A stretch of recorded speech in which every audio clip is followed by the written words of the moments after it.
Hoje é dia 7 de dezembro de 2024, o último mês do ano e o mês em que a gente festeja o dia que nasceu Jesus Cristo. Nós estamos pretendendo fazer um projeto, né, em que eu estou me oferecendo para ajudar as coordenadorias pedagógicas das escolas a criar um projeto, né, um grupo focal de jovens estudantes que queiram se tornar líderes para os seus pares de um movimento que vise conscientizar meninos e meninas em relação ao tabagismo, que hoje em dia costumo chamar de nicotinismo. A gente sabe que esse grupo, né, os adolescentes, está nesse grupo em que 90% dos fumantes começam a fumar no Brasil e no planeta.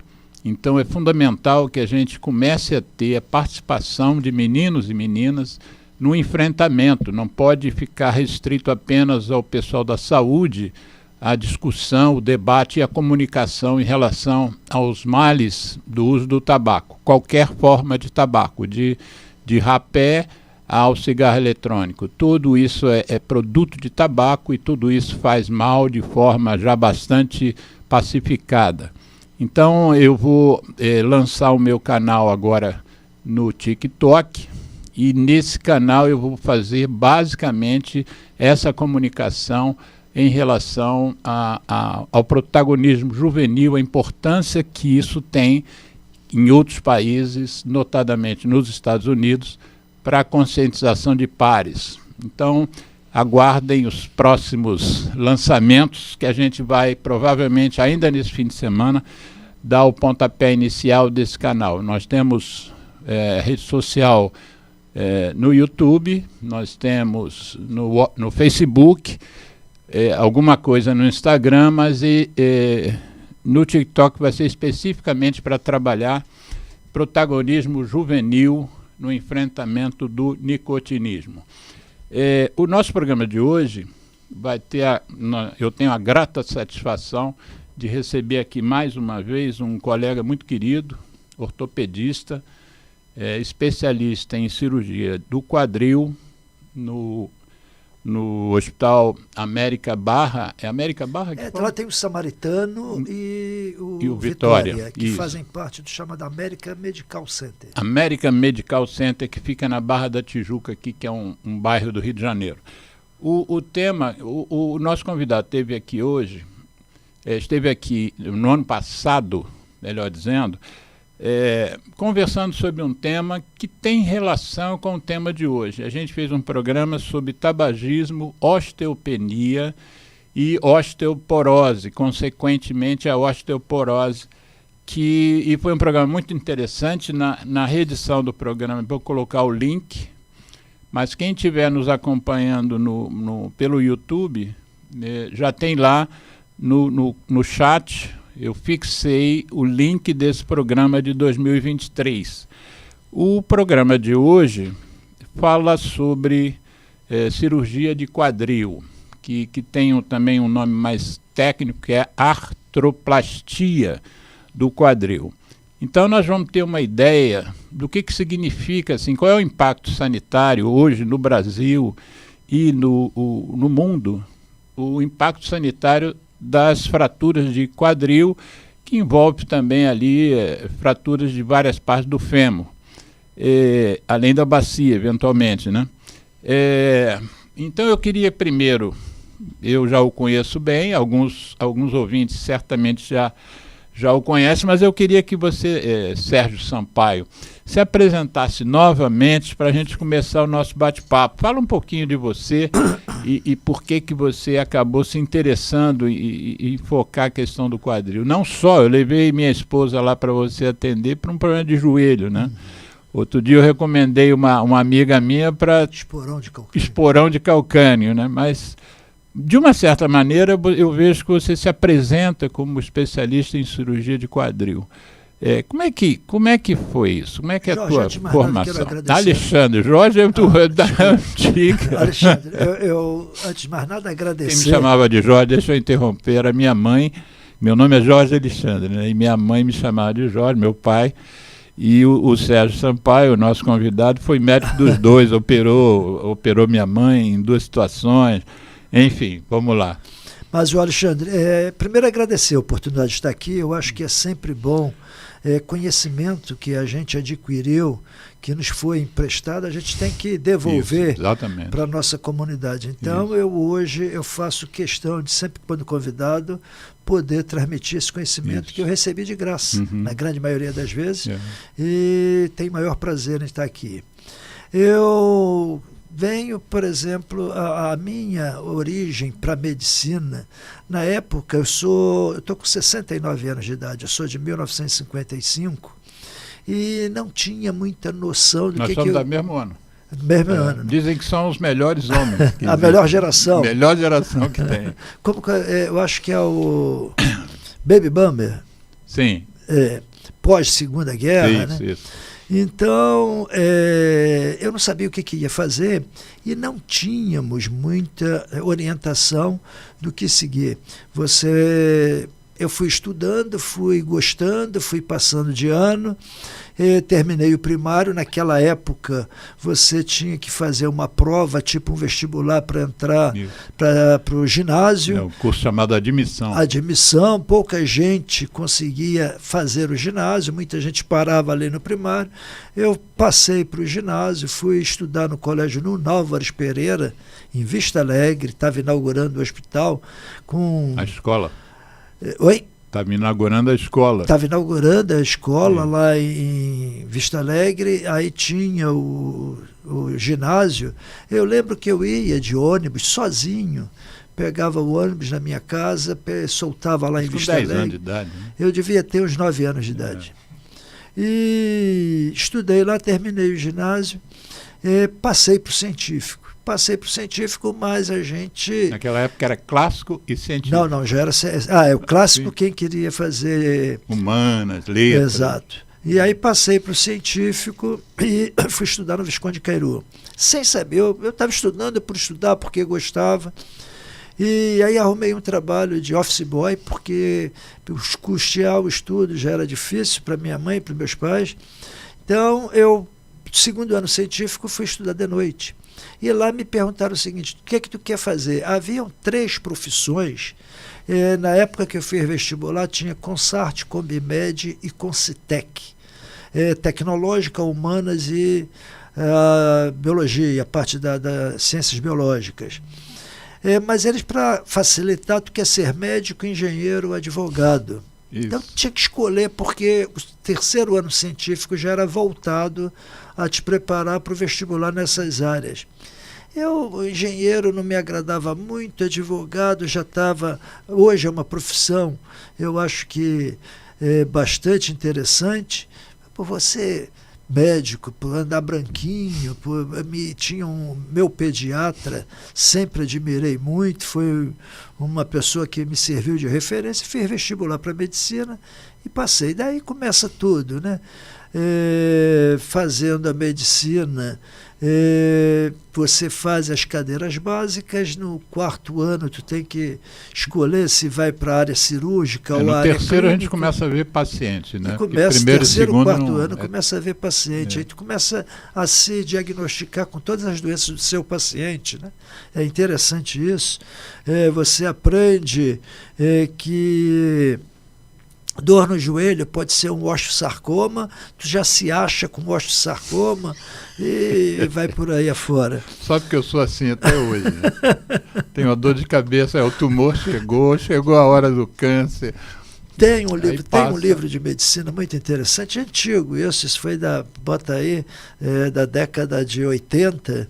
Eu fiz residência médica em 80, 81, 82.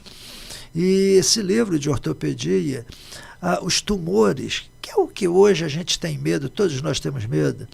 Os tumores ósseos primários são muito raros. Normalmente, quando se fala fulano está com câncer no osso, esse é metástase, ele veio de fígado, do intestino, próstata, do pulmão. Os próstata, fumantes, muito câncer comum de pulmão, dá muita metástase para o esqueleto, mas o primário, tumor vindo de célula originária do tecido ósseo, são muito raros, mas eles respeitam muito faixas etárias. Então, o livro dizia o seguinte: você, antes de entrar para a faculdade, aos 10, 15 anos, tu nem se preocupa, mas tu poderia ter um sarcoma de Ewing. Então, você sabia que sarcoma de Ewing já passei dessa é da idade. criança. Já passei dessa fase. Dos 15 aos 25 anos é o osteosarcoma. Dos 20 aos 40 é o tumor de célula gigante. Depois dos 40, aí vem o condrosarcoma. Depois dos 60, as metástases. Depois dos 70, tu não tem que estar preocupado se tem ou não. Tem que estar preocupado onde é que ele está. Ter certo. É claro que não é uma realidade, mas era tão frequente isso. Então, a gente tem que reforçar a medicina. Hoje, a gente tem muita maneira de prevenir essas lesões. Então, por exemplo, mas nós tivemos... Não vamos falar sobre osso por enquanto. Quero saber da sua opção. Por que você escolheu a ortopedia? A ortopedia tem duas explicações. Primeiro, a minha irmã teve poliomielite aos 2 anos de idade. Ela é mais velha do que eu. Ela não era vacinada? Não tinha, né? A vacina, a Salk, foi a primeira vacina antipólio. Eu acho que a minha irmã é de 1947. Eu acho que a Salk, Sabin, depois de 1950. Né? Nós fomos uma geração privilegiada porque a vacina... O Geraldo, vê aí no Google, quando é que foi a primeira vacina Salk para poliomielite? Então, essa geração, e teve uma epidemia de poliomielite, as crianças de 1945 a 50, no Brasil foi um desastre. Aquilo marcou muito a minha infância, porque a minha irmã passou a grande parte da infância dela internada em hospital Menino Jesus. Então fazia cirurgia de joelho, de quadril, e eu acompanhei tudo aquilo. Então, eu acho Hospital Jesus era em Vila Isabel, né? Está lá até hoje, firme. E ali era o Oswaldo Pinheiro Campos, foi o pioneiro na operação desses pacientes. Ele cuidou da minha irmã e eu acho que isso influenciou eu ir para a ortopedia. Eu lembro que eu estava no Fundão, no Hospital Clementino Fraga Filho, aí ia ter a prova para residência, eu fiz a prova, passei e me encontrei na ortopedia. Outra coisa também que me levou para a ortopedia, eu acho que eu sou muito imediatista. A ortopedia, o cara bateu com o carro, quebrou 3, 4 ossos, tu fixa as fraturas, no dia seguinte ele está sentado na cadeira de roda. E hoje, com a medicina minimamente invasiva, em que você, às vezes, com pequenas incisões, com muito menos trauma, com muito menos perda de sangue, o doente sai andando. Então, me causava neurocirurgia, são brilhantes diagnóstico, mas muitas vezes você opera o doente, ele sai da sala pior do que quando antes de operado, pior em termos funcional, sim, mas curado às vezes de uma lesão grave, progressiva. Cardiologia, as cirurgias cardíacas hoje são muito interessantes, mas não havia cirurgia cardíaca. Então, cirurgia geral não me agradava. Ortopedia foi por isso.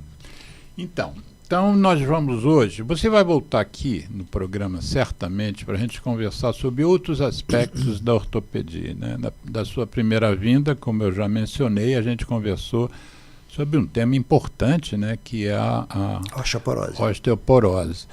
E a relação, no programa nós conversamos sobre a relação com o tabaco. Mas hoje você, inclusive, é que fez a sugestão do tema, que é cirurgia do quadril no idoso. Eu coloquei um subtítulo como uma nova emergência médica, não que não fosse, a cirurgia não sempre existiu e sempre foi uma coisa de emergência. Mas o que a gente tem notado é que houve uma mudança no padrão, né, da população no sentido do envelhecimento, né? Então nós temos hoje uma população que está beirando aí a média de vida de 75 anos, quando já foi 40 e poucos, né, de média, algumas décadas atrás. Então o fato da gente envelhecer nos dá a possibilidade infeliz de termos mais osteoporose, né? O osso ser mais frágil, quanto mais a gente... Todas as doenças Sim. do processo de envelhecimento vão aumentar muito. Isso, né? vão aumentar, e as previsões para, por exemplo, daqui a 25 anos, como você citou, a própria cirurgia de quadril, são assustadoras, né? Então, na questão da cirurgia do quadril, dentro da tua especialidade, isso sempre foi comum na sua especialidade, você deve ter sido chamado várias vezes em situações de urgência, pós-acidente, pós-queda. Minha mãe, por exemplo, teve 3 fraturas de fêmur, né? O meu sogro, em outubro de 2022, faleceu após uma queda.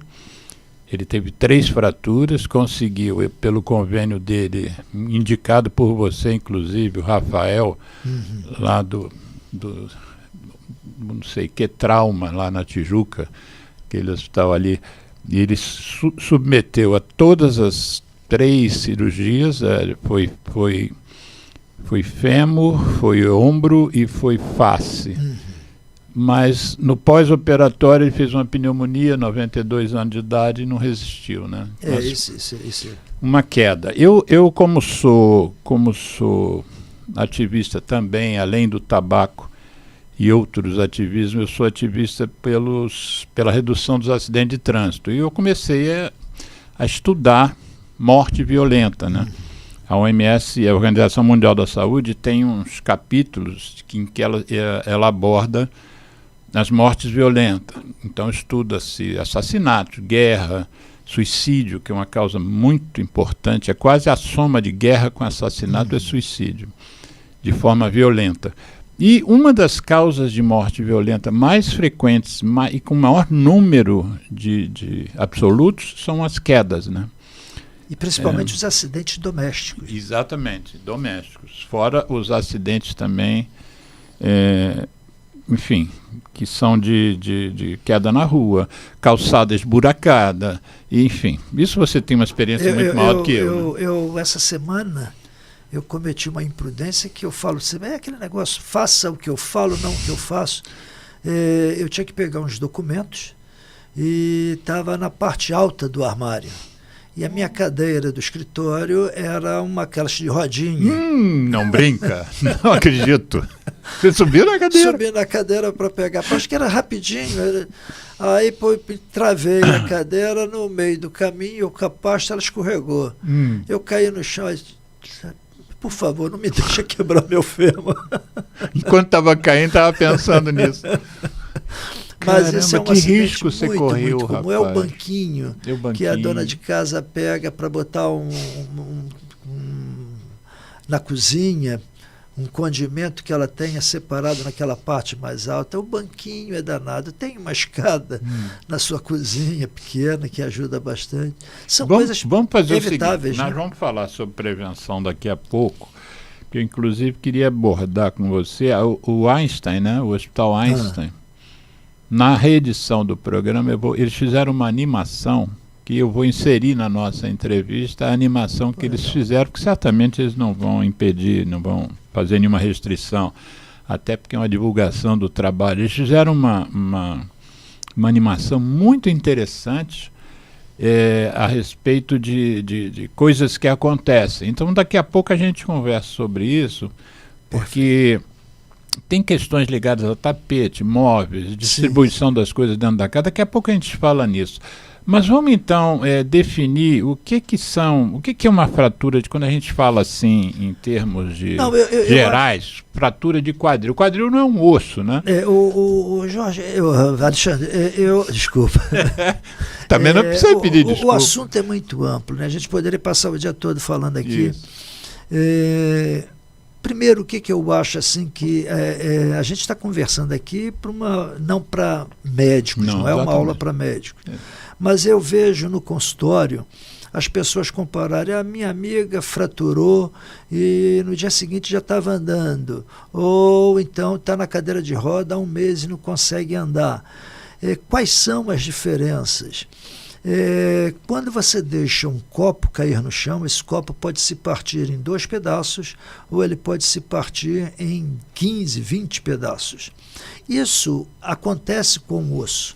Uma pessoa, quando fratura, dependendo da energia do trauma, dependendo da resistência que o osso tem, pode se partir em 2 pedaços ou, às vezes, até fazer o que o leigo faz questão de falar: fissura. Não, eu não quebrei, não. Eu fissurei. A fissura é uma fratura que não houve desvio. Provavelmente, a energia do impacto... Desvio quer dizer, o osso não separou e cada um foi para um lado. As partes moles que contém o osso, a musculatura, o periósteo, que é um tecido que reveste o osso, seguraram e não deixou aquilo separar. Não, então, fissura é fratura. A fissura é uma fratura, ponto final. Talvez o tratamento, às vezes você fratura e continua andando. Então há uma lenda: não, ele está movimentando, não quebrou. Ele está andando, não quebrou. Não é assim. Eu recentemente tive um paciente, um colega meu me mandou um caso: o que aconteceu? Isso é notório. Você cai e faz uma fratura sem desvio, entre aspas, fissura, do colo do fêmur.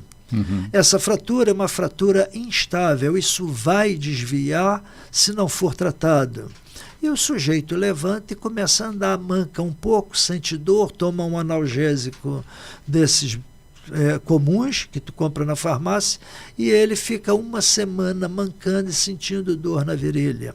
E faz a radiografia e é perfeitamente normal. Normal?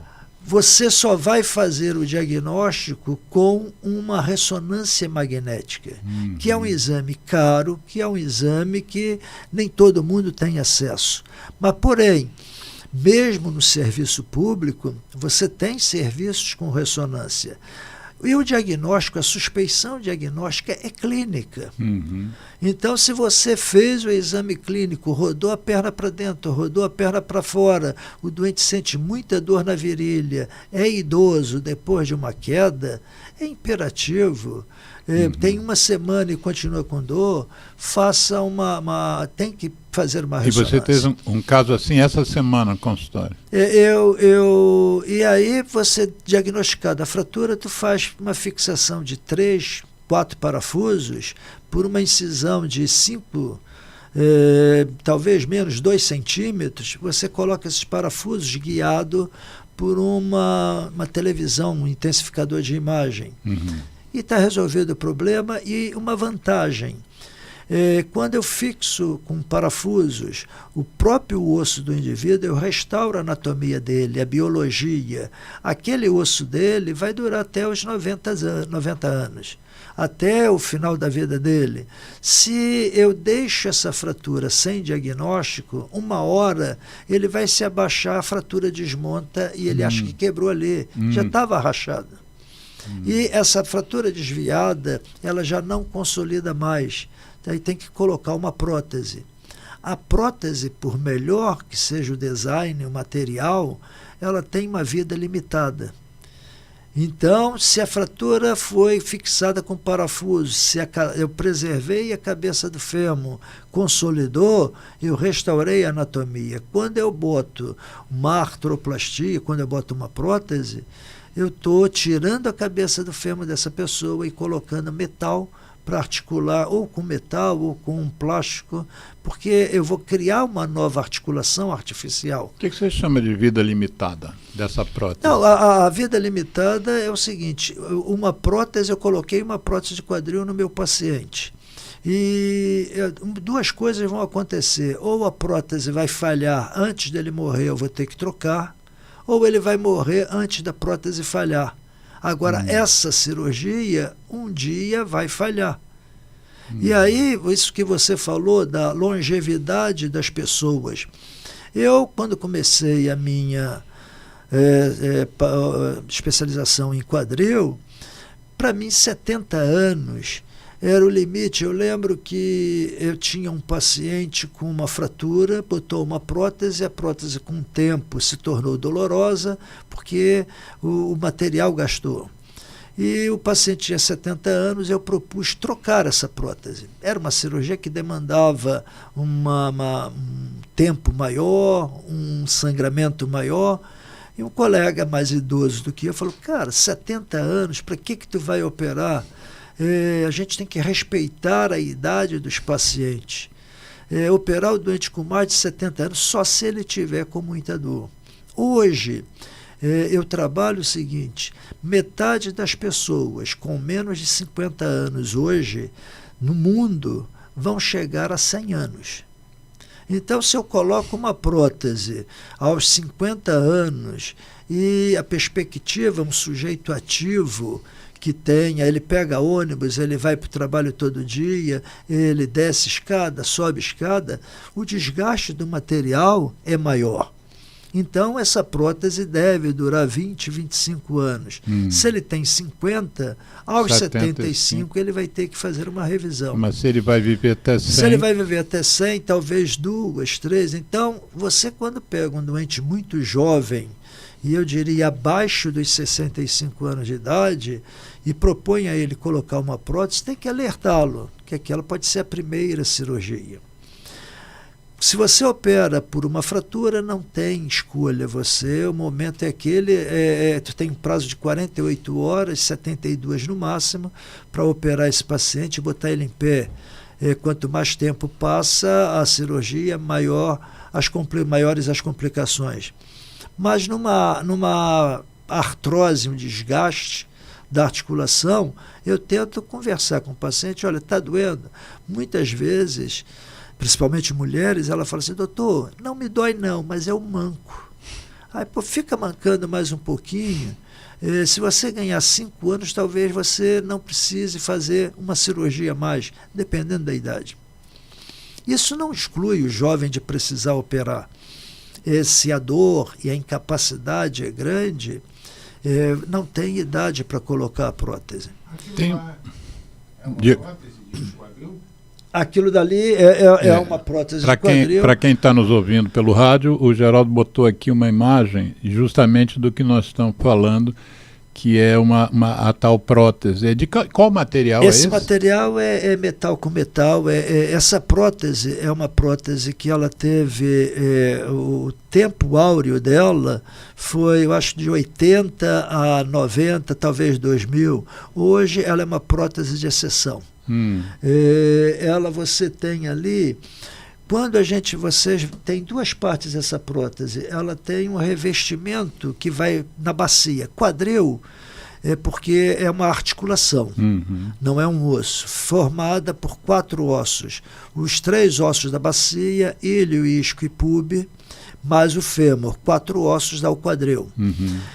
Todas as próteses, elas podem ser parcial ou total, mas todas as próteses totais, elas recebem um revestimento para a parte da bacia. A articulação são 2 peças se articulando. Quando eu faço o revestimento protético na bacia e na cabeça do fêmur, eu digo que a prótese é total. E o grande desafio da prótese, de quanto ela vai durar, é a resistência dessas superfícies que se atritam. Todo movimento tem atrito, sim. Todo atrito tem desgaste. Tal qual uma dobradiça de uma porta que você abre e fecha, aquela dobradiça vai gastando com tempo. Daqui a pouco tem que botar WD-40 para parar de fazer barulho. Isso. Hoje está se colocando WD-40 nas articulações. É o ácido hialurônico. Tu injeta um lubrificante para tentar postergar a cirurgia.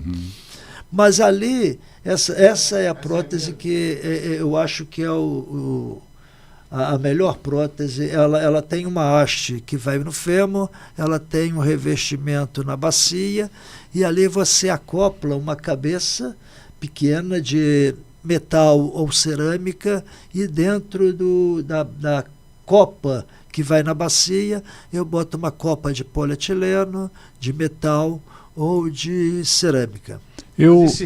Desculpa, Fala, Geraldo. Aquela prótese que você mostrou ontem, Antes.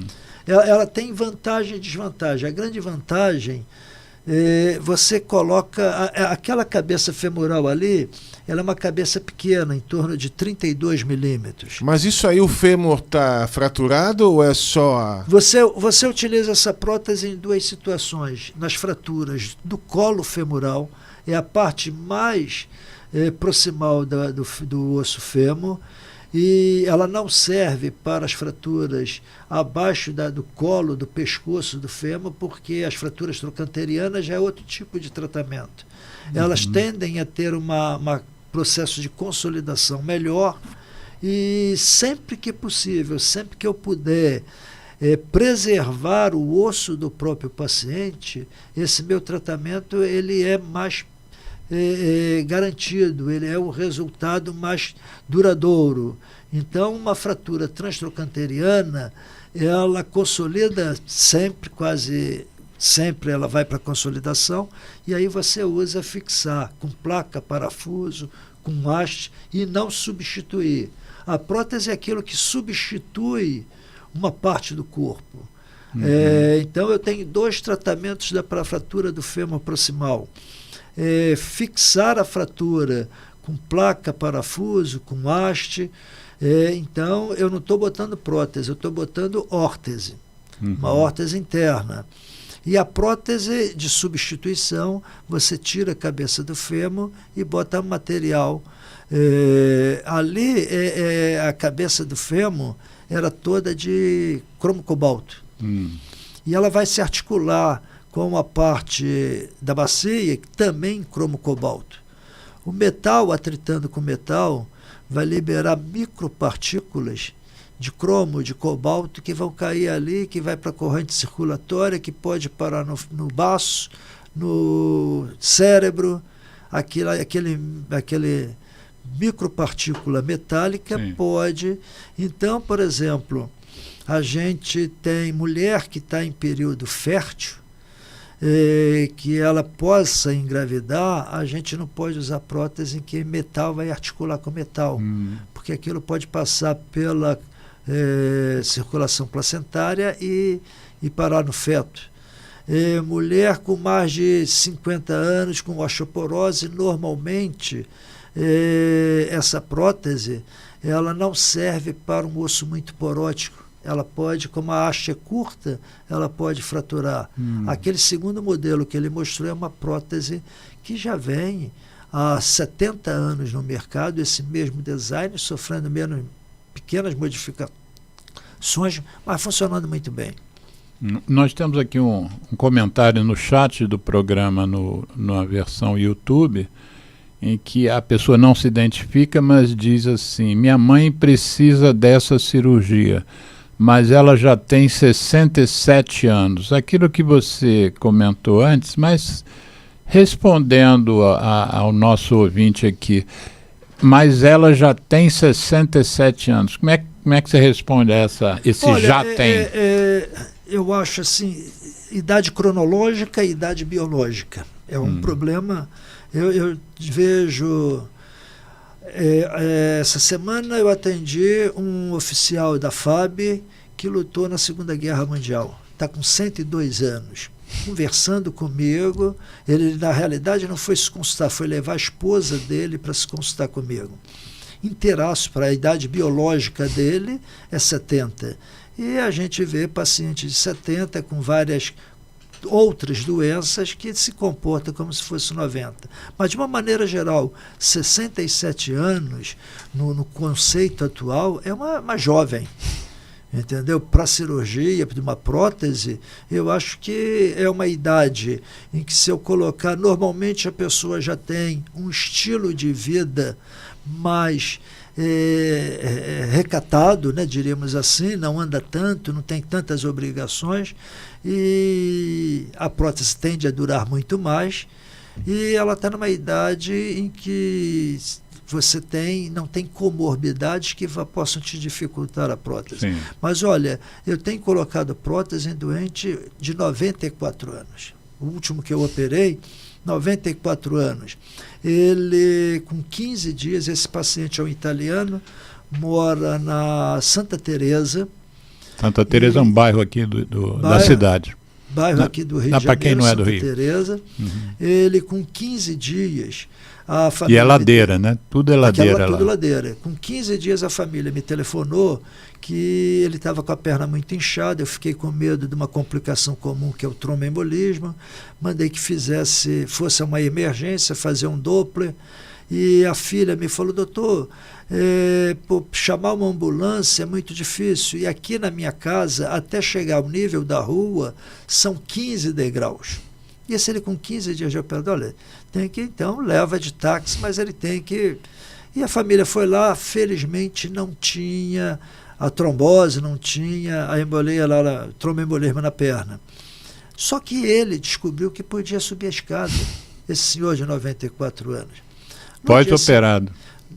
Com 15 dias de operado. Passado uma semana ou passado 3 dias, a filha me liga. E eu liguei para ela para saber como é que estava. A filha me fala o seguinte: doutor, eu levantei, fui procurar meu pai no quarto, ele não estava. Ele foi levar o cachorro para passear, que ele fazia todo dia. Então ele viu que conseguia subir os 15 degraus e subiu os 15 degraus para levar o cachorrinho dele para passear. Agora, nem sempre é assim. Ele me surpreendeu com a jovialidade dele, um sujeito com índice de massa corporal bom. Tem doentes de 60 anos que eu opero que só vai andar, largar a muleta depois de um mês. Isso é uma coisa que às vezes as pessoas têm que ser avisadas. A medicina, não existe a doença, existe o doente. Então, a confiança, eu tenho pacientes que, se eu deixar, no dia seguinte ele quer jogar bola na praia, quer pegar onda, eu tenho que segurar, esse eu tenho que botar freio. E tem aquele doente que, se você não empurrar, o fisioterapeuta ali do lado da cama para ele sair da cama, ele não vai, ele tem medo. Então é interessante. Quanto tempo? Você disse que hoje, aliás, não só na ortopedia, né, não só na sua especialidade, mas em diversas especialidades médicas, cirúrgicas, existe essa expressão, né, de intervenção minimamente invasiva, né? Hoje você já, por exemplo, tira um pulmão até com robótica e com pequenas incisões, não abre mais aquele sei lá quantos centímetros que eram aquelas avenidas. Aí, e quanto tempo leva uma cirurgia dessa para colocar, para fixar uma fratura? Olha, mais ou menos. Isso às vezes tem cirurgia de 20 minutos. Quantos fragmentos tem, qual o grau de estabilidade, qual o grau de instabilidade. Então, fixar uma fratura de fêmur, estou falando fêmur, essas hastes bloqueadas, você faz uma incisão guiado por um raio-x que está na sala, tu pisa num pedal, você vê onde é que tu está colocando a haste, se o alinhamento, nós chamamos de redução da fratura, você tem que restaurar a anatomia do osso, restaurar o comprimento da perna, corrigir que quando fratura, aquilo desconecta completamente, a perna roda, derrodar, para reposicionar. Botou na posição, passou a haste, um parafuso em cima, 2 parafusos embaixo. Isso faz em 30 minutos. Eu me lembro que em alguns casos eu acompanho cirurgias ortopédicas porque, como eu sou pneumologista, tem pacientes que têm problemas pulmonares, né? Por exemplo, me lembro de um caso, um paciente muito querido, Eduardo, o nome dele, e ele tinha uma DPOC grave, tinha fumado muito, tinha uma insuficiência respiratória grave, e a equipe de ortopedia ficou na dúvida, e aí a gente pesou também prós e contras, né? Como é que vai ser a vida dele se ele não se submeter a essa cirurgia? Eu que não tinha experiência com isso, E aí os relatos de vocês é que a vida seria muito ruim, né? De um paciente Se fraturado, houver vida, né? se houver vida, se durar muito, né? A fratura de fêmur proximal, ela é essencialmente cirúrgica. Eu acho, houve época em que a gente pegava doente no CTI grave, a gente, olha, é melhor não operar. Ele morria com escara, ele morria com pneumonia. Então ele só tem uma chance. O índice de mortalidade das fraturas tratadas conservadoramente, quando eu falo em fratura do fêmur proximal, existe a parte mais estreita do fêmur proximal, que é o pescoço, é o colo femoral. E abaixo dele tem uma parte triangular, que é a região do trocanteriana. As fraturas do colo normalmente são substituições por prótese. As fraturas laterais ao colo, trocanterianas, são fixadas e, surpreendentemente, essas fraturas, mesmo quando não tratadas, elas consolidam. Só que consolidam com encurtamento, consolidam com rotação externa. Então, o doente, às vezes, antigamente, ele tinha várias comorbidades, não, cuida dele conservadoramente, não opera.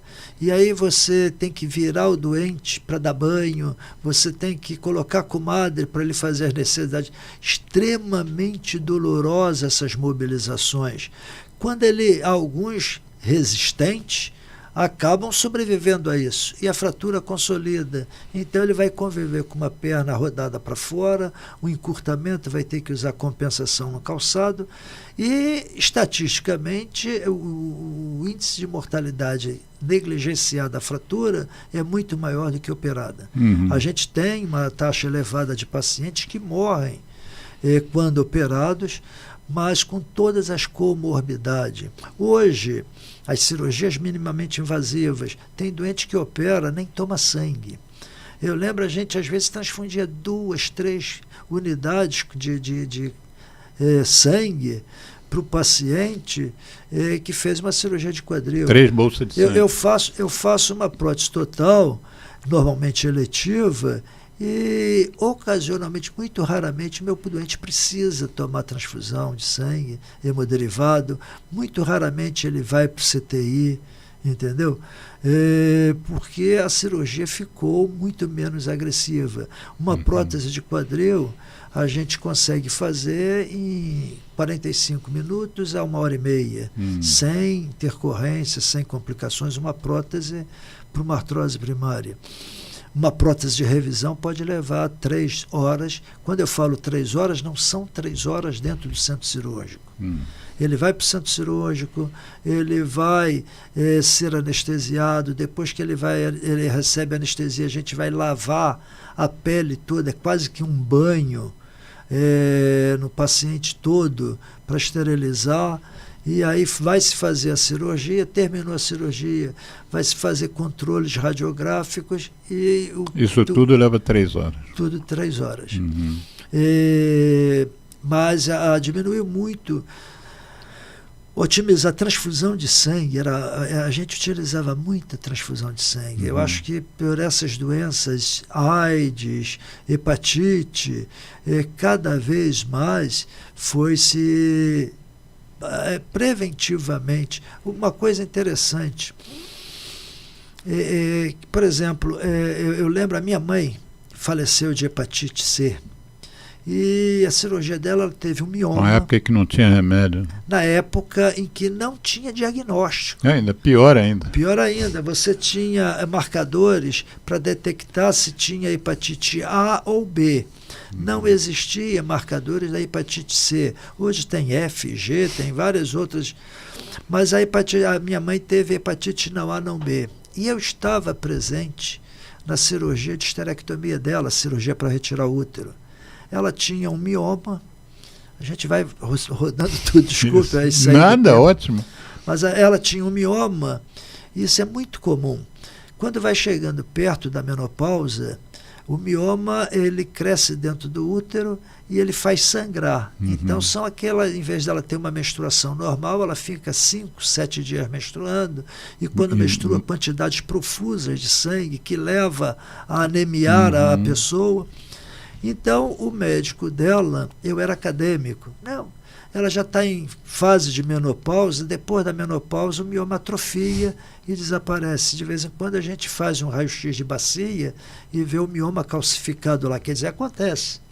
Mas uma vez ela teve uma hemorragia grande, eu levei ela para o hospital, eu estava no 3º ano de medicina, São Francisco de Assis, ali na Presidente Vargas, e ela fez a cirurgia. Acabou a cirurgia, estava bem.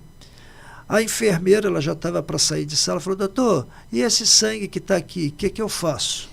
O cirurgião virou e falou assim: olha, transfunde, porque é bom que ela vai recuperar mais rápido, ela sangrou muito, e faz esse sangue. E ali ela foi contaminada. E ali ela foi contaminada. 10 anos depois apareceu a hepatite. A hepatite C, às vezes, ela tem um curso de longa duração, e morreu disso. E naquela época, isso foi 1900 e a cirurgia dela, antes, a hepatite C, se eu não me engano, começou a fazer marcadores virais para hepatite C em 89. Ela foi em 86, não minto, antes, eu estava no 3º, foi mais ou menos 83. Não. Eu me formei em 79, eu era estudante, foi em 76 que ela fez essa cirurgia. O sangue, a coleta de sangue para banco de sangue era comprado, o banco de sangue comprava o sangue dos doadores. Para quem conhece o Rio de Janeiro, esse Hospital São Francisco de Assis, ele fica na Presidente Vargas, e atrás era aqueles sobrados antigos e que funcionava a antiga Vila Mimosa. Sim. E muita gente que Vila Mimosa era um prostíbulo, ia uma para o rua. hospital, vendia o sangue, uma bolsa de sangue, com dinheiro ele ia para a Vila Mimosa. Então era um sangue que vinha de... E que não era testado. E não era testado.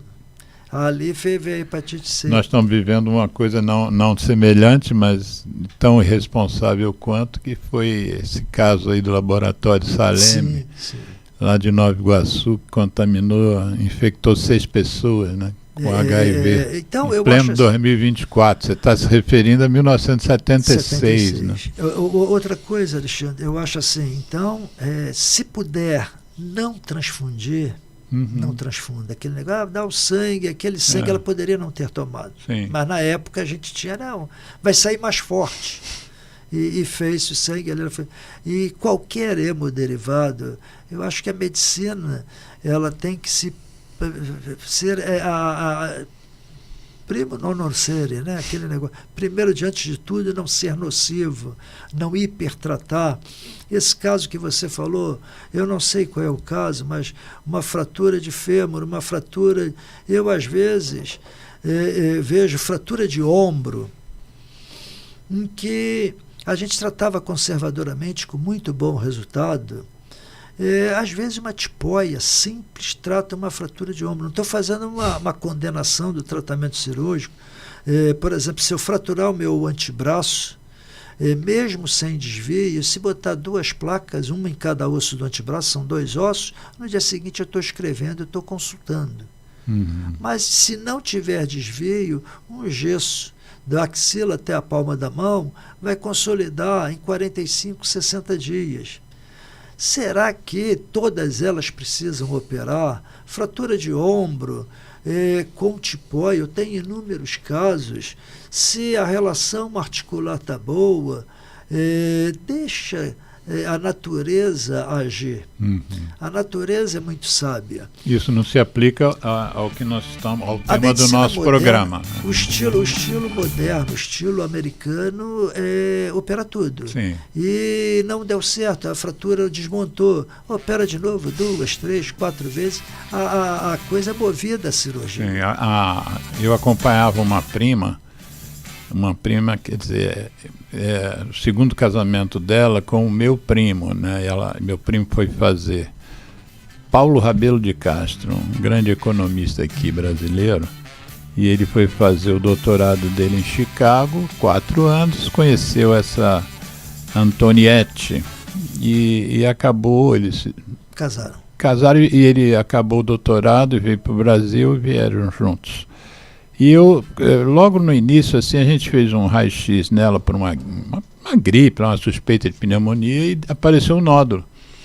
E eu fiquei acompanhando esse nódulo no pulmão o tempo que ela teve aqui no Brasil. Inicialmente a cada 6 meses, depois a cada ano, depois a cada 5 anos. E o casamento deles se encerrou, ela ainda tinha uma situação laboral lá nos Estados Unidos, achou melhor voltar, está lá até hoje, e jogou tudo fora, tudo que ela tinha de documentação radiológica, tomografia, jogou tudo fora para fazer a mala ficar mais leve, depois de 25 anos no Brasil. Encerrou o período dela no Brasil. Isso. Resultado, veio lá uma gripe nos Estados Unidos, radiografaram ela, tinha um nódulo. E ela falou que já era acompanhada por um pneumologista no Brasil, da família e tal, mas não teve jeito. Meteram a mulher na faca para depois chegar que era um nódulo cicatricial, calcificado, sem maiores consequências. Mas é o que você falou, isso lá. Em parte, eu acho que é medo de processo, né? E se esse nódulo não for benigno, crescer, virar um tumor gigante, eu vou ser processado porque não operei. Então vamos operar e resolver esse problema. Eu não sei se a gente pode sair hoje, antes de vir para cá. Eu vou te contar o que aconteceu hoje, muito mais na tua área. Até a pessoa, eu citei teu nome, eu estou indo me encontrar, doutor Ricardo. Sim. Me falou que trabalhou contigo lá no Curicica. Ricardo Biapina. Exatamente. Não, ele é cardio ou ele é cirurgião? Não, ele é clínico. Então é Ricardo Santos, cardiologista. Nós estávamos comentando, um amigo meu me chamou se eu não podia ir na casa dele, que a cunhada, ela teve uma pneumonia, e aí, não sei quem foi, falou que tinha uma fratura. E ela estava com muita dor. Fratura de quê? Oi? Fratura de quê? Fratura de costela. Então, para eu dar um parecer. E eu até liguei para o Ricardo, falei com ele falou, concordamos no desenvolvimento do caso. Ela fez uma fratura de tornozelo, colocou uma bota de gesso, tratou a fratura durante 15 dias, a fratura foi há 1 mês. 15 dias depois ela estava bem da fratura, mas começou uma dor torácica e falta de ar. E suspeitaram de ela não tem plano de saúde, foi no hospital público, suspeita de pneumonia, fez um raio-x, e nesse raio-x apareceu essa fratura, que para mim é uma fratura consolidada, antiga. Ela, às vezes até numa tosse, um acesso de tosse repetida, às vezes, faz a fratura de arco costal. Então ela não lembrava de queda, mas tinha aquela fratura que me parecia antiga. Ela tinha dor no pulmão esquerdo e o arco costal fraturado. E fica muito difícil de dar um diagnóstico definitivo numa radiografia simples de tórax. Mas aquilo não me importava, a dor dela era à esquerda, ela estava dispneica e tinha um laboratório que não sugeria infecção, sugeria muito um PCR muito elevado, um processo inflamatório outro. Eu falei, olha, vale a pena pesquisar tromboembolismo. E ela está indo para o hospital para poder fazer os exames específicos. Mas o que eu digo é que, primeiro, fratura às vezes acontece sem o trauma. Fratura você pode estar andando, aquela ideia, não, se levantou e andou, mesmo com dor, não está fraturado, pode estar fraturado. E o tratamento, é raro uma fratura de tornozelo dar embolia pulmonar, mas acontece, e a gente tem que estar pensando nisso. Hoje a medicina, infelizmente, você tem 2 medicinas no Brasil, né? Uma medicina que um doente desse, eu boto no hospital, ele tem um seguro e ele vai conseguir fazer uma cintilografia pulmonar e você sai com o diagnóstico na hora. Uma angiotomografia. E o hospital público, que o médico lá, ele tem que lidar com os recursos ali, ainda fazer a ausculta, tentar o diagnóstico como se fosse há 20, 30 anos atrás. Vamos fazer um intervalo para a gente botar uma musiquinha. Uma musiquinha não, a musicona que o Geraldo vai escolher da nossa atividade contra o tabaco. A gente tem algumas músicas e daqui a pouco a gente volta. Tá, podemos falar?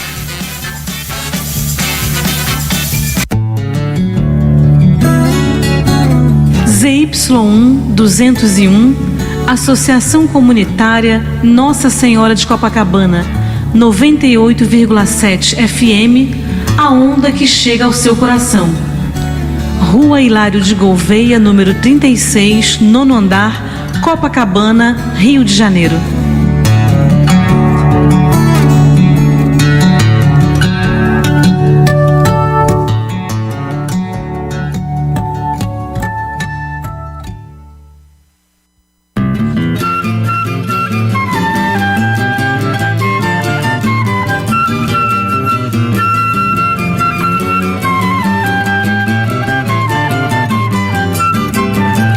Sou fumante à luz do sol e do neon. Quem não gosta de cigarro desconhece o que é bom. Pra tosse também não sabe que a bronquite infernal, juntamente com pigarro, são meu charme matinal. Vivo soprando por aí muita fumaça, com alegria, pose e graça, perfumando os salões. E assim de cores consegui os tons mais belos. São meus dentes amarelos e marrons os meus pulmões. Para meus brônquios alcatrão é vitamina e a doce nicotina, a esperança de troféu. Pois do tabaco hei de ter a minha flor, um fantástico tumor que me levará ao céu. Mas se não ganho, afinal, o caranguejo, ainda há um desejo que eu quero consumado. Já que eu não posso ter de tudo, eu quero parte, pelo menos um infarte pra também ser safenado. A impotência não assusta, camarada, vale mais uma tragada que o prazer sexual. Um enfisema não está fora dos meus planos, pois fumante há muitos anos, o evento é natural. Uma gastrite duodenal, uma esclerose, finalmente em dupla dose, sei que um dia vou ganhar. E vou vivendo assim feliz a minha vida, até que a morte bem sofrida possa então nos separar. Para meus brônquios alcatrão é vitamina e a doce nicotina, esperança de troféu. Pois do tabaco hei de ter a minha flor, um fantástico tumor que me levará ao céu. Mas se não ganho, afinal, o caranguejo, ainda há um desejo que eu quero consumado. Já que eu não posso ter de tudo, eu quero parte, pelo menos um infarte pra também ser safenado. A impotência não assusta, camarada, vale mais uma tragada que o prazer sexual. Um enfisema não está fora dos meus planos, pois fumante há muitos anos, o evento é natural. Uma gastrite duodenal, uma esclerose, finalmente em dupla dose, sei que um dia vou ganhar. E vou vivendo assim feliz a minha vida, até que a morte bem sofrida possa então nos separar.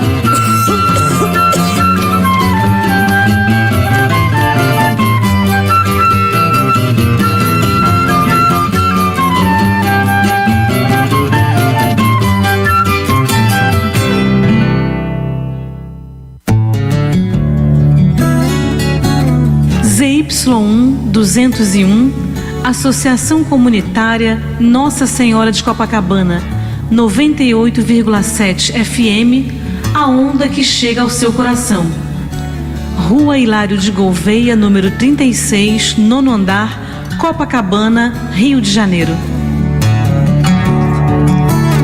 Geraldo, qual foi a música que você botou que no estúdio não tocou? Ah, a música Fumante, do juiz, classista, mas também compositor, Rômulo Marinho. Aliás, Geraldo, qualquer dia eu vou botar, porque eu acho que o YouTube não vai bloquear, não. Tem uma música que ele fez de um lugar que é minha segunda terra, que é Saquarema.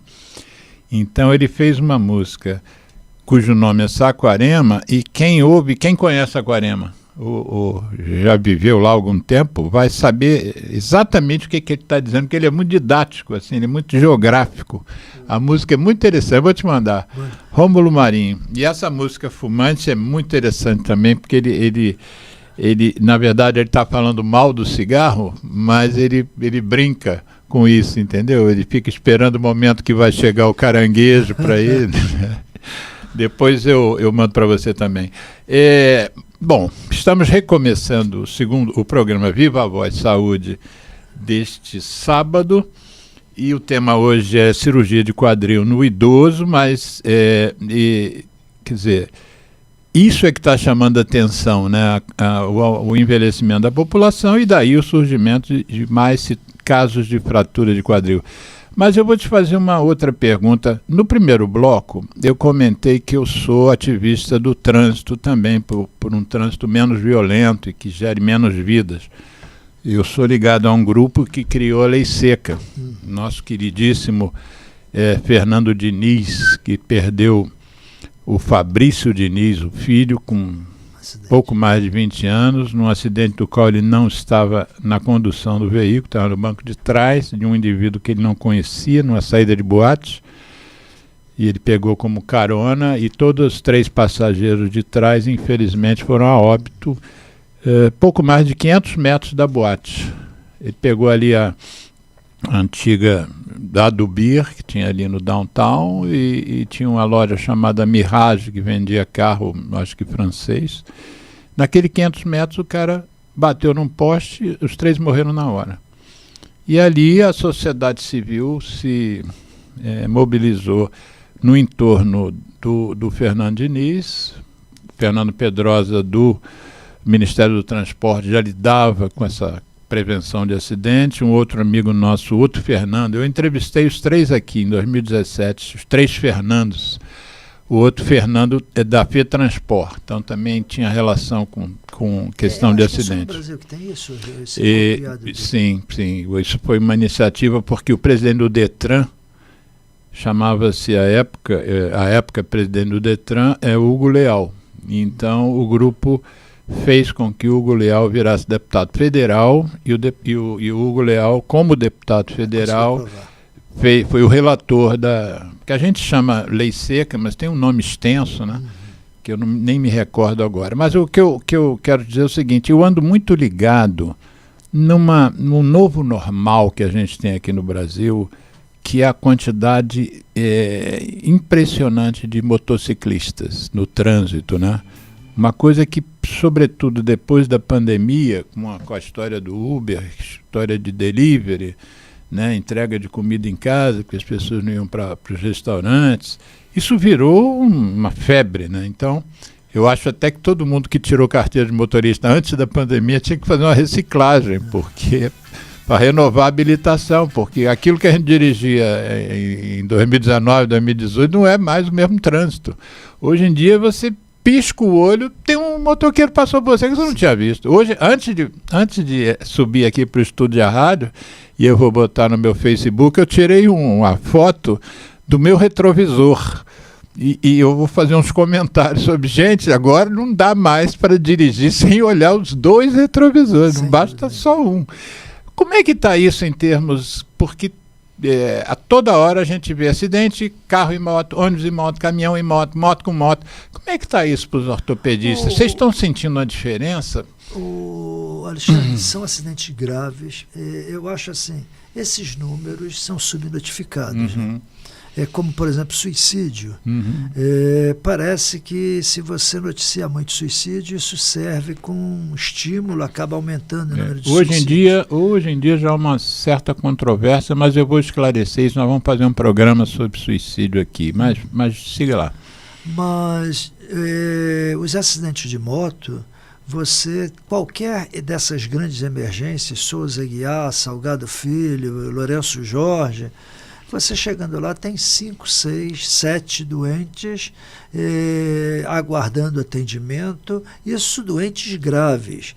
Eu lembro, há 10 anos atrás, o meu cunhado, casado com o irmão da minha esposa, meu cunhado, era irmão da minha esposa, ele trabalhava no metrô, saiu do metrô e não tinha chegado em casa. A esposa dele ligou lá para casa, 10 horas da manhã, ele ainda não tinha chegado. Eu falei, pô, deve ter acontecido nada, se perdeu no meio do caminho. Aí me voltou a ligar meio-dia. Eu trabalhava ali nos Servidores do Estado, fui para o Souza Aguiar, que o metrô era ali perto da Central do Brasil. E cheguei lá, pô, eu nunca trabalhei no Souza Aguiar. Sempre trabalhei na emergência fria, Fundão, Servidores, Lagoa. O que eu chamo de emergência fria? O cara bate no Souza Aguiar e depois é transferido lá para o outro hospital. Mas aí entrei no Souza Aguiar, vem cá, deu entrada algum paciente de acidente de moto? Aí o cara, aqueles ali. Aí me olhei lá por uns 10 pacientes na maca. E um deles era o seu. Fraturas, aguardando ou o raio-x, a tomografia. Graças a Deus nenhum era dela, era ele. Mas isso só vem aumentando. Sim. Eu tive agora na Itália, Roma é uma enxurrada, eu não sei como parece... a dificuldade de você manter um carro, a facilidade de adquirir uma motocicleta.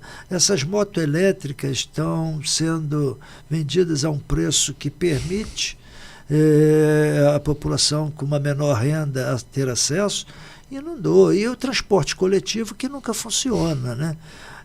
A menina que é minha colaboradora lá em casa, ela sempre conta, nego rouba celular na van quando ela vai trabalhar, os coletivos, ônibus coletivo, BRT, tem assalto, tem... Então, você tem uma moto pequena, é o novo normal, né? É a tendência futura, a gente vai ter que lidar com isso. Mas eu acho que a gente tem que mudar o padrão de direção, né? Eu acho que sim, lá Por exemplo, fora... eu fico observando, a pista uma via de 3 pistas. Aí você tem na pista, aí para lá no sinal, aí você tem na pista da esquerda 3 carros, né, do meio 5 e na outra 5. O cara que está na pista do meio, ele quer ir para outra, para ganhar 2 vagas. Mas só que a gente fazia isso antigamente sem problema nenhum. Mudança agora você vai para outra pista, você vai abarroar o motoqueiro. O motociclista. Isso daí eu acho assim, é educação de tudo. Primeiro, o próprio motociclista também. Ele, quando passa ali no meio, ele passa como se não tivesse ninguém. Como se nada fosse acontecer. E ele ainda passa aborrecido, né? Passa aborrecido. Buzinando, porque você está mais para a direita. Ele não conta com imprevisto. Eu acho que é a direção defensiva. Fora os avanços de sinal, né? Que é uma coisa corriqueira. Mas vamos voltar aqui no nosso tema. Eu estava vendo, eu estive agora viajando.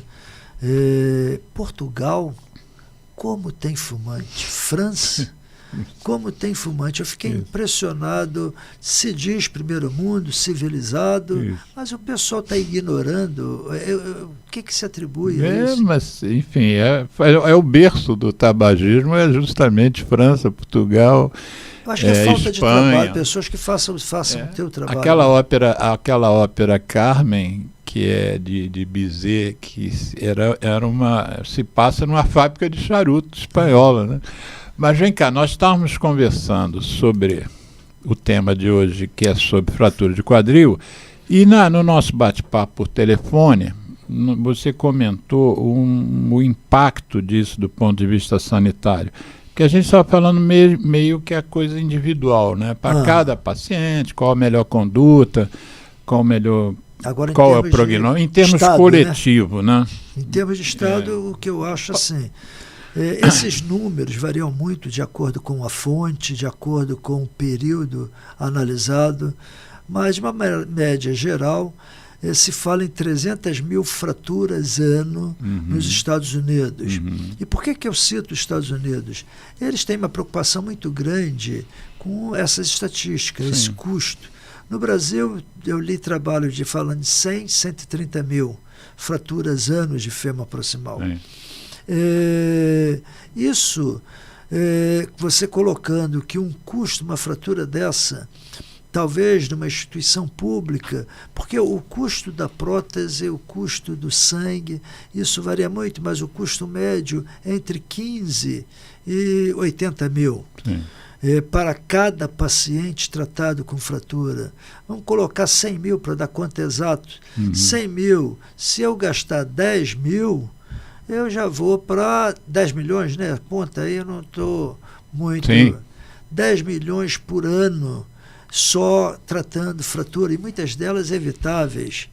Então, são verbas astronômicas e tudo com tendência... Eu acho que é mais que isso. Faz a 100 conta mil, aí. Bota 120 mil vezes 80 mil. É isso você... Não, botar no meio, vezes 50 mil. 120 vezes 50 mil. Aqui são dois médicos que entendem tanto de matemática que...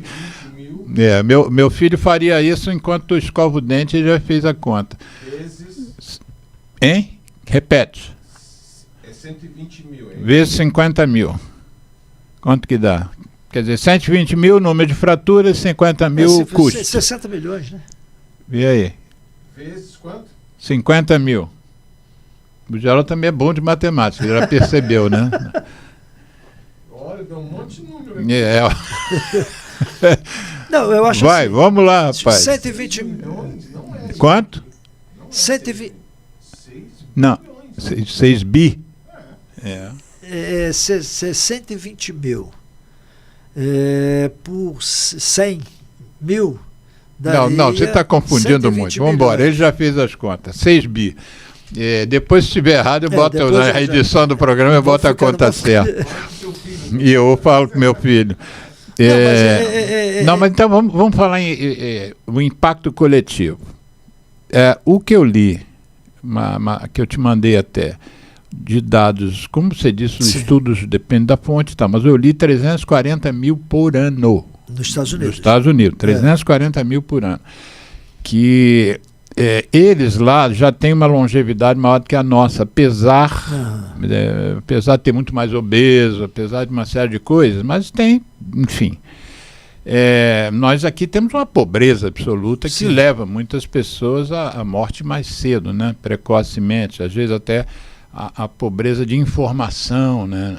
A gente hoje perde pessoas com câncer de colo do útero, né? Isso na Europa é um negócio que eu acho que impensável, velho, né? O conceito de velho para o Brasil é acima de 60 anos. Idoso, né? Vamos falar velho. Tanto é que você pode parar carro com cartãozinho de idoso depois de 60. Lá fora são 65. Isso. Então, por ter uma maior longevidade, eles atendem. Quer dizer, nós estamos falando de uma coisa cara para o Estado, né, para o SUS, por exemplo. Nós estamos falando de uma coisa frequente, né, pelo menos 120 mil casos por ano no Brasil de fraturas de quadril e, como você bem disse no primeiro bloco, a indicação é cirúrgica. Então, a gente tem que pensar que o ideal é que esses 120 mil casos de fratura tenham sido operados. Né? Sim. E outra coisa também, Alexandre, considerar aí.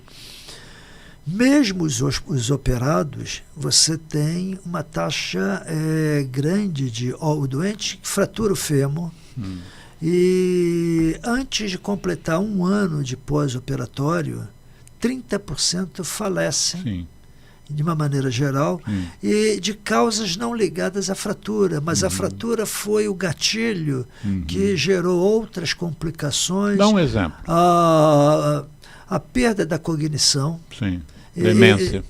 Muitas vezes a cirurgia em si, a gente procura fazer sempre com anestesia hackiana, anestesia. A anestesia geral, eu acho assim, primeiro quando você termina a anestesia geral, você faz anestesia geral pela inalação de gases pelas vias aéreas ou junto com medicações venosas. Quando você desliga o aparelho, a dor volta. Então, o doente no pós-operatório imediato tem que ser manipulado com potentes analgésicos, normalmente morfina, para poder controlar a dor. Esses produtos, esses medicamentos dão náusea, vômito, é um horror. Então, a anestesia regional, a raquianestesia é a melhor opção para esses procedimentos, principalmente em membros inferiores. a perda sanguínea, tudo isso faz com que alguns pacientes, durante a cirurgia, se a pressão cair demais, pelo sangramento, pelos anestésicos, pela medicação, o suprimento de oxigênio do cérebro cai. E quando ele sai da sala de cirurgia, ele sai desorientado. Às vezes ele recupera essa desorientação dentro de 3, 4 semanas, às vezes se estende por um tempo maior, mas eu acho que... Tem gente que sai, o homem sai chamando o nome da amante e vice-versa. Fulana, fulano. Morre mais cedo do que a mulher, se a mulher for má, vai morrer. Mas acontece isso de... e a gente não sabe por quê, mas infartam, fazem problema, tromboembolismo, fazem complicações de pneumonia. Me diga uma coisa, você citou no primeiro bloco, e eu já tinha lido na pesquisa que eu fiz para te entrevistar, mas acabei deixando passar. Tudo que eu li, o que você falou aqui, o ideal é que a pessoa que fraturou o quadril seja operada nas primeiras 48 ou 72 horas.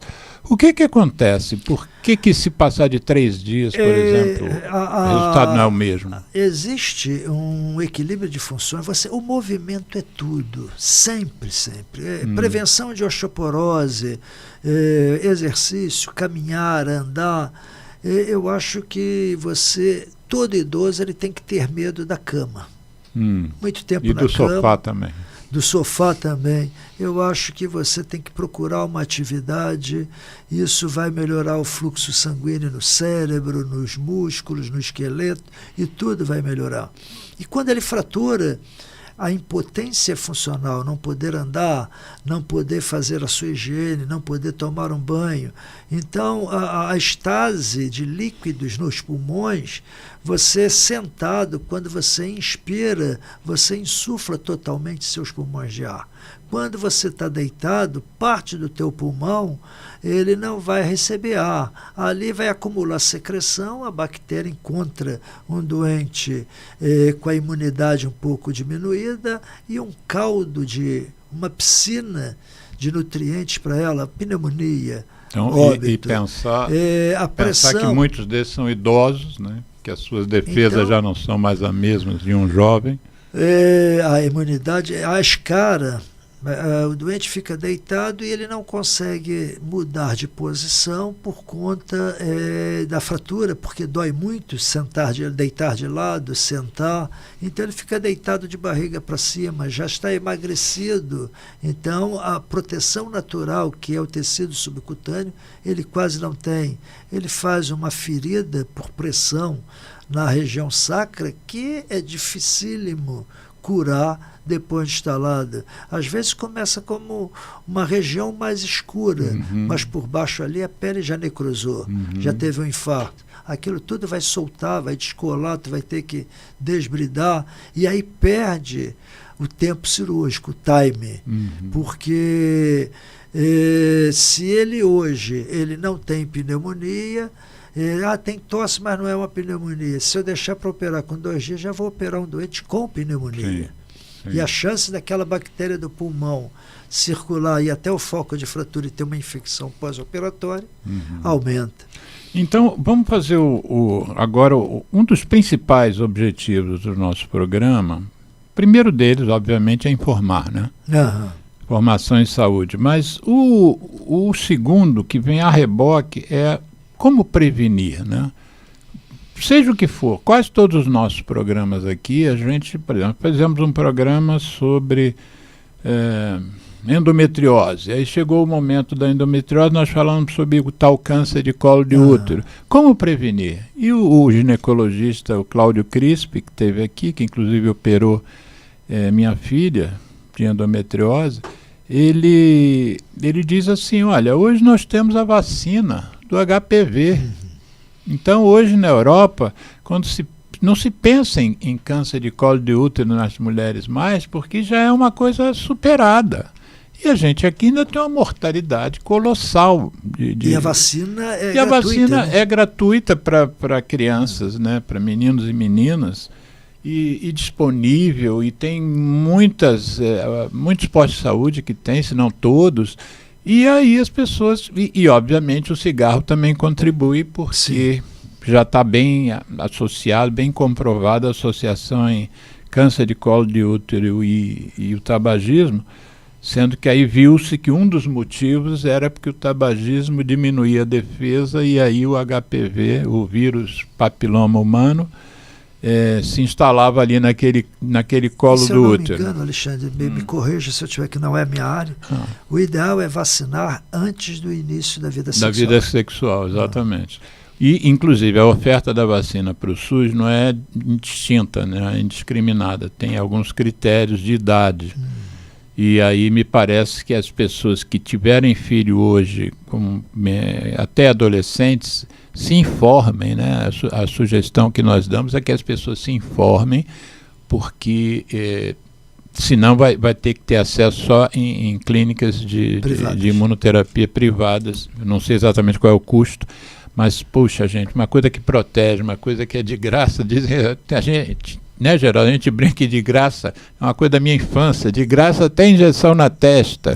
Você lembra disso? E a prevenção em si, você não tem o sofrimento do paciente. Sim. Porque quando ele tem a doença, mesmo que ele fique curado, ele vai passar pelo sofrimento. Exatamente. Então, por exemplo, a prevenção da fratura, buscar vamos lá. tratamento... Prevenção da fratura de colo de quadril. De quadril. A prevenção é aquela, é a prevenção da osteoporose. Repito, eu falei no primeiro bloco vez aqui, osteopenia e osteoporose. Qual a definição? A definição da Organização Mundial de Saúde é que você tem um marcador, que tem um exame que é o padrão ouro para investigar a osteoporose, que é a densitometria óssea. Ele vai medir a densidade, a massa de osso em um determinado volume. A densitometria óssea é um exame simples, baseado em emissão de raio-x, um exame barato, relativamente barato, e eu vou medir essa densidade. Não dá para medir em todo o esqueleto para não expor o paciente a muita radiação. Então a gente elege 2 pontos principais, o quadril e a coluna. A coluna principalmente para medir. Nós temos 2 tipos de ossos, um osso mais compacto, tipo fêmur, são os ossos longos, e ossos mais esponjoso, como se fosse uma esponja dessa mesmo de usar na cozinha. A coluna representa o osso esponjoso. E o fêmur, a diáfise do fêmur, o osso cortical. Então a gente mede numa área de osso cortical, numa área de osso esponjoso, habitualmente quadril e coluna. Muitos pacientes idosos, quando vão fazer a densitometria, a coluna dele está cheia de osteófitos, são os bicos de papagaio, são calcificações. Muitos pacientes idosos, a artéria aorta tem a arteriosclerose, placas de calcificadas na artéria aorta. Se eu fizer a densitometria da coluna dessas pacientes, principalmente mulher, normalmente são as pessoas que mais fazem densitometria, o aparelho vai ler aquela placa calcificada da aorta como se fosse osso. Aí ela fala: olha, doutor, como é que minha densitometria, eu estou lá em cima, o osso está péssimo. Ela está radiografando. E a aorta está péssima também. A aorta péssima. Uma tem cálcio de mais, a outra tem cálcio de menos. Se no quadril ela já teve uma fratura, colocou uma prótese no parafuso, não serve. Ou se tem uma artrose do quadril, aquela medição não serve como parâmetro. A gente utiliza o antebraço. Mas o antebraço não é um método muito confiável. Então, tudo isso a gente tem que levar em consideração quando vai propor um tratamento. Então, a densitometria óssea num bom critério, feito num osso que não tinha placa de calcificação da aorta,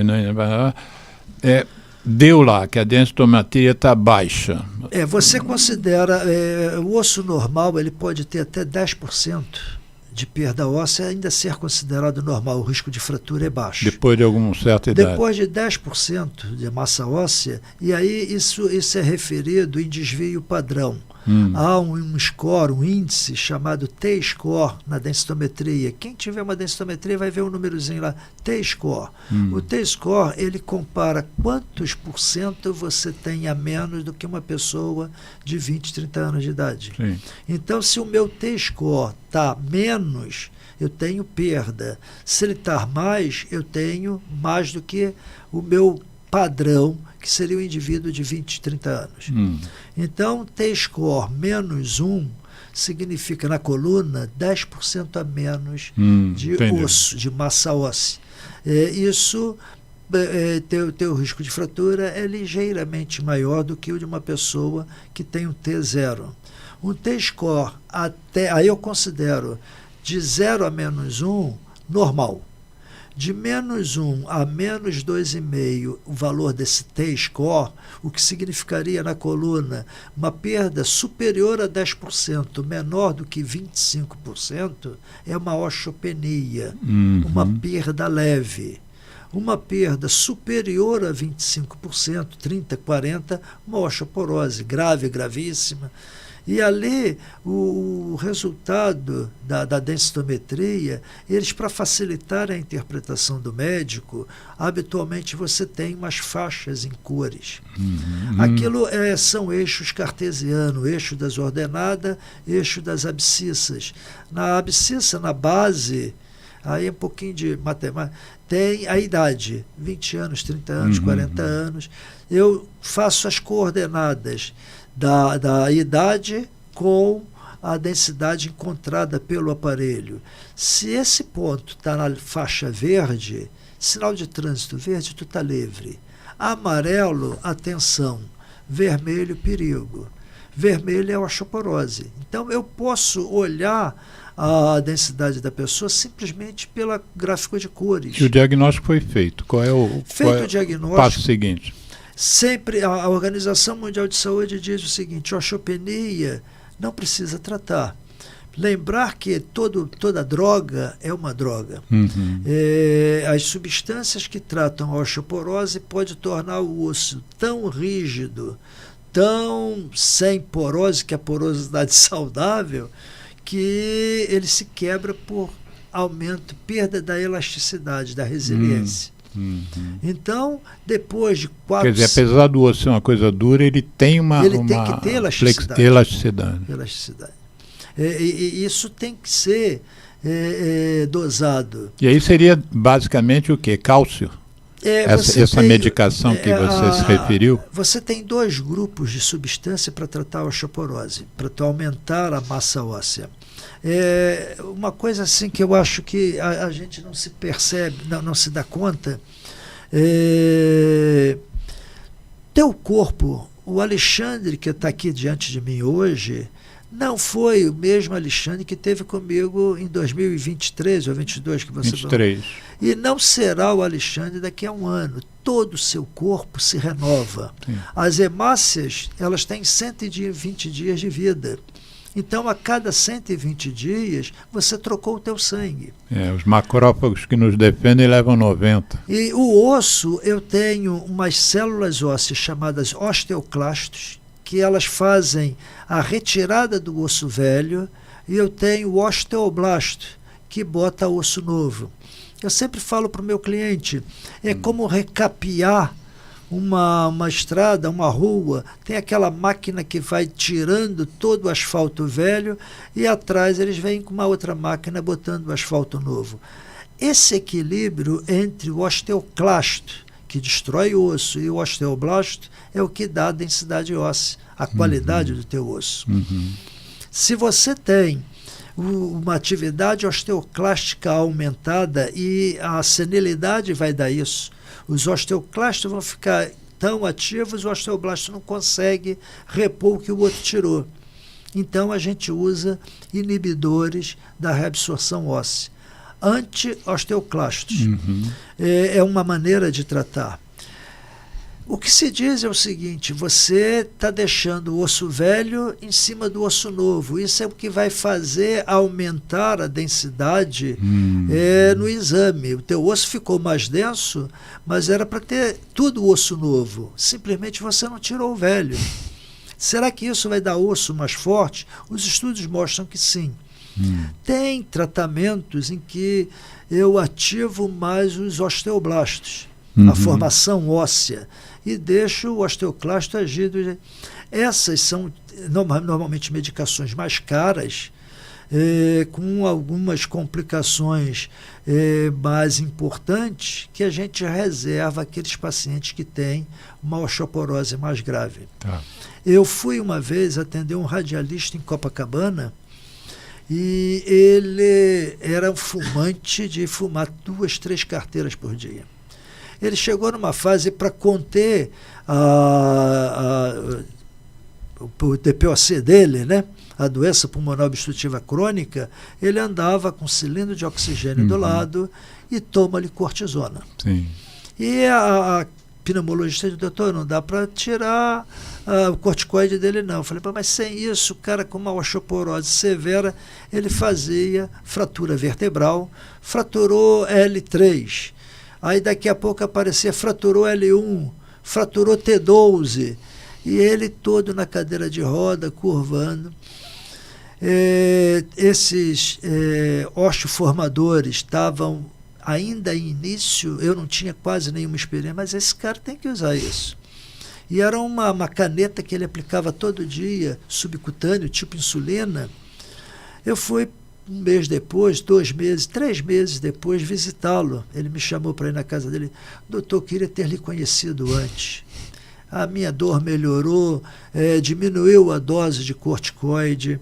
Então, não fez mais fratura? Olha, aí simplificando 2 coisas. O fumo que fez com esse cara, entendeu? De levar ele à cadeira de roda, ao aparelhinho, e a possibilidade de você tratar a osteoporose. Quando eu tiver reeditado o programa, nesse momento que você acabou de falar isso, eu vou botar o link do programa anterior, que foi sobre fumo e osteoporose.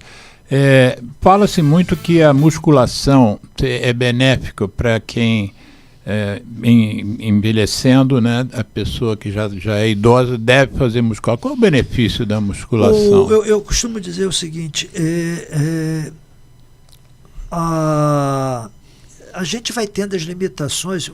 Eu sei que você gosta de cachorro, e eu essa semana estava falando com a minha filha. Nós fomos viajar juntos e ela acordava às 7 horas da manhã. Pai, levanta, vamos andar, botava a mochila nas costas, e a gente rodou aquelas igrejas da Europa toda. E 10 horas da noite, eu doido para ir para casa. Ela: não, faltou passar aqui, nessa era mais escada. E eu falei: Daniele, sabe aquele cachorrinho novinho que tu olha, ele está roendo móvel, ele está pulando na perna da gente, ele está brincando, correndo, abanando o rabo? Eu sou aquele cachorrão velho, deixa no canto de olho. Não me puxa. Mas por que eu falo isso? A velhice nos leva a diminuir o nosso potencial de movimento. E a gente não deve ceder a isso. Tua qualidade de vida vai melhorar muito se você fizer exercício, a parte cardiorrespiratória, a parte músculo-esquelética e o bem-estar. As pessoas passam na rua e te elogiam: olha, você está com uma aparência, não sei o que há. Eu recomecei a fazer musculação, faço 2 vezes por semana, 1 hora de exercício, mas as pessoas na rua já falam: Sérgio, está diferente. Sim. Eu, depois da bariátrica, me relaxei muito, e agora voltei a fazer essas atividades físicas. Então, última questão, antes de você me dar os seus contatos, que o nosso programa daqui a pouco, infelizmente, chegará ao fim. Em 2, 3 minutos, define aí o que uma pessoa que tem um idoso em casa tem que se preocupar em relação ao mobiliário, a tudo. Hoje, a década passada, se eu não me engano, foi criado até por um colega da Sociedade Brasileira de Cirurgia, Sérgio Franco. Eu acho que foi um dos que mais trabalhou para isso, a Casa Segura. Sérgio Franco, ortopedista. Sérgio Franco, ortopedista, ele junto com o pessoal de Conselho de Engenharia. A Casa Segura chama? Casa Segura. Casa Segura. Era um projeto que visava a criar artefatos que aumentassem a segurança. Por exemplo, você ter uma barra dentro do teu box, porque às vezes você tem que lavar o pé, uma perna tem que ficar no apoio e a outra tem que ficar no alto. E o apoio numa perna só para o idoso é uma posição de risco. Então, ter uma barra que tu possa colocar a mão e se sustentar é algo que aumenta muito a segurança. Iluminação. A maioria dos idosos precisa ir no banheiro à noite e a casa toda apagada, ela é um fator de risco para tropeçar em algum lugar, cair. Então, tu ter um tipo de iluminação noturna, mínima que seja, mínima, tem uns plugzinhos Sim. que vendem no comércio, você coloca nas tomadas, aquilo acende a luz, pelo menos no trajeto da cama para Meu o banheiro. sogro, que eu comentei aqui, que faleceu depois de uma queda no corredor do meu andar, do meu prédio, ele antes tinha tido uma queda no banheiro à noite, nessas idas ao banheiro de madrugada. Você sabe que isso é tão frequente que na Europa, se você observar, ao lado do vaso sanitário, no banheiro, tem sempre uma cordinha presa a uma campainha lá em cima. Eu não sabia para que era aquilo. Primeira vez que eu fui, puxei aquilo, daqui a pouco tem 3 pessoas no meu quarto, no meu banheiro. Aquilo dali é que a maioria das quedas acontecem no banheiro. No banheiro. E a pessoa está sozinha num quarto de hotel, não tem, ela Sim. puxou a cordinha, vai alguém para ajudá-la. Mobiliário ali, tapetes, por exemplo. Minha mãe Tapete. fraturou o fêmur 2 vezes escorregando no tapete. As pessoas às vezes não abrem mão do seu tapete persa. Aquele é um perigo. Tapetes soltos pela casa. Tentar na área de acesso ao banheiro, pelo menos deixar livre, sem qualquer tapete. O calçado, chinelinho solto, tem umas sapatilhas que ela se adere bem ao pé, o solado é antiderrapante. Nós fizemos um programa aqui com a Sônia Bauer, que é podóloga, e ela hoje é presidente da Associação Carioca dos Diabéticos. E estamos falando sobre pé. E aí, num determinado momento, veio justamente esse tema. Eu falei, mas uma sandalinha, não tem hipótese nenhuma, sandália de dedo jamais, que não te dá firmeza, não te dá não sei qualquer coisa.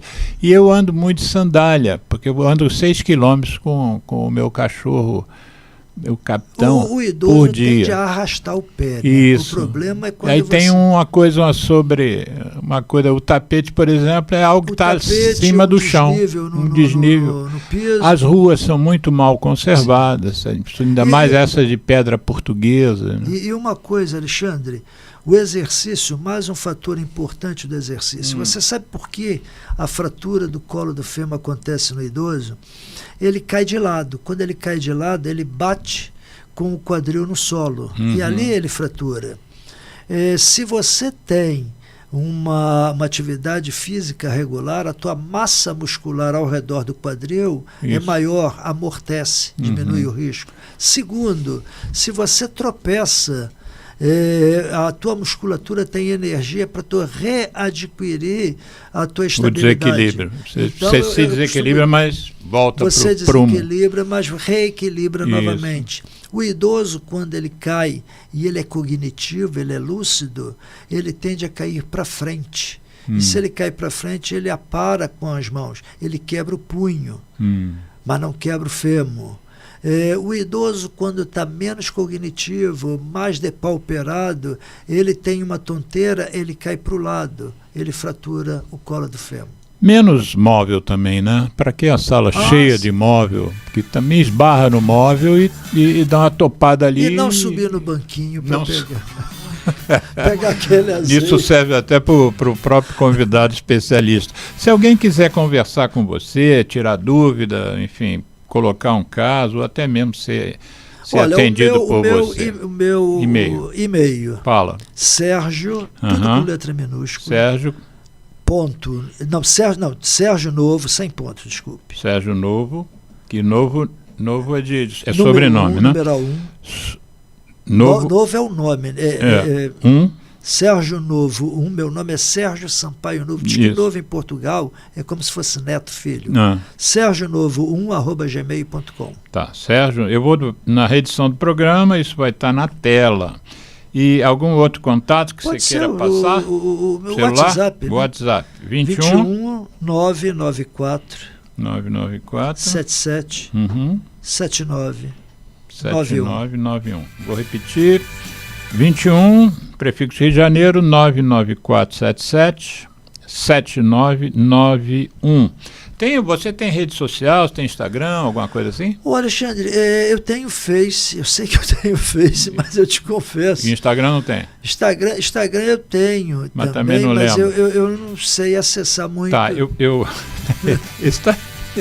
o Geraldo vai te dar aula aqui daqui a pouco. Depois eu procuro e na redição eu boto lá o endereço. Não, eu tenho muito medo dessa exposição. Assim, eu já recebo tanta ligação me oferecendo empréstimo, dizendo que a minha conta no Banco do Brasil é impressionante. Olha só, não dá para discutir isso hoje. Geraldo já está encerrando, toca aqui. Agradeço muito a sua presença aqui hoje. Prazer foi um barato mesmo. E vamos conversar sobre outro tema daqui para frente, ano que vem. Que não seja o quê? Instagram. Não, talvez a gente precise conversar sobre o Instagram. Geraldo, muito obrigado. E os ouvintes também, por favor, compartilhem, curtam o programa, compartilhem, inscrevam-se no nosso canal, que é o Centro de Apoio ao Tabagista, no YouTube, e divulguem essas informações. Informação vale ouro. Obrigado, Sérgio. Estou à disposição para responder. Isso.